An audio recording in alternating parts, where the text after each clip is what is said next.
see, most people, when they think about peace and contentment, they think about what they want to do for themselves. Okay. Self-centered. So it's kind of it's a selfish thing. And that's okay, because you know what? According to Muslim creed, human beings were introduced to the Lord before they even got here, like we mentioned before. But now when they come to this earth, they're no longer in His direct company. So there's this emptiness inside the human being, Okay. longing for that The amazing higher up. company that the human being once enjoyed.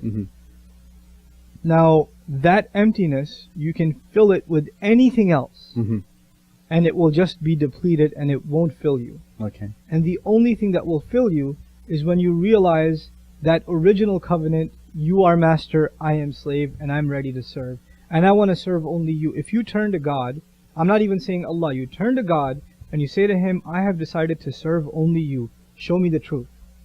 And I've decided I really want to be your slave. My innermost conscience, in the depths of my heart, I feel this was the purpose for which I was created, and I want to come to you and only to you, and I want to do no blasphemy towards you. I do not want to follow the word of man. I want to follow your word. Show me what you have to say. Show me how to be your slave. Okay. Because when someone says, I want to be your slave, this is really important now. When someone says to someone else, or for example, if I was a slave and I had a human master, how would you know if I was a slave? You wouldn't.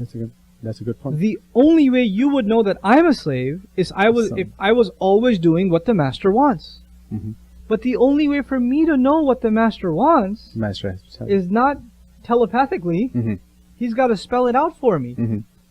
If I'm a slave and the master never tells me what he wants, he never tells me what he wants, then guess what I'm going to act on? Yourself. My own will. And if I'm acting on my own will, I'm no longer a slave. I'm free. The only difference between a free person and a slave is a free person acts on their own will, and a slave acts on the will of the master.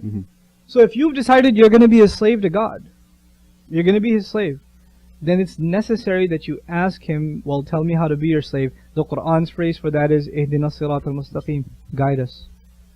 Guide us to the straight path. Tell me what to do. I don't know what to do. I don't know how to make you happy. Right. I don't know what you want me to do, what you don't want me to do, how you want me to live, how you not want me to live. You know, I know none of these things. So I beg you to guide me. And if that question has come into your heart, then read the translation, even the most shallow translation of the first surah. I'm not going to say chapter, even though that's what most books say.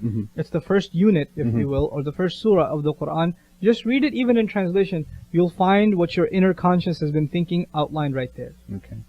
Outlined right there. Thank you.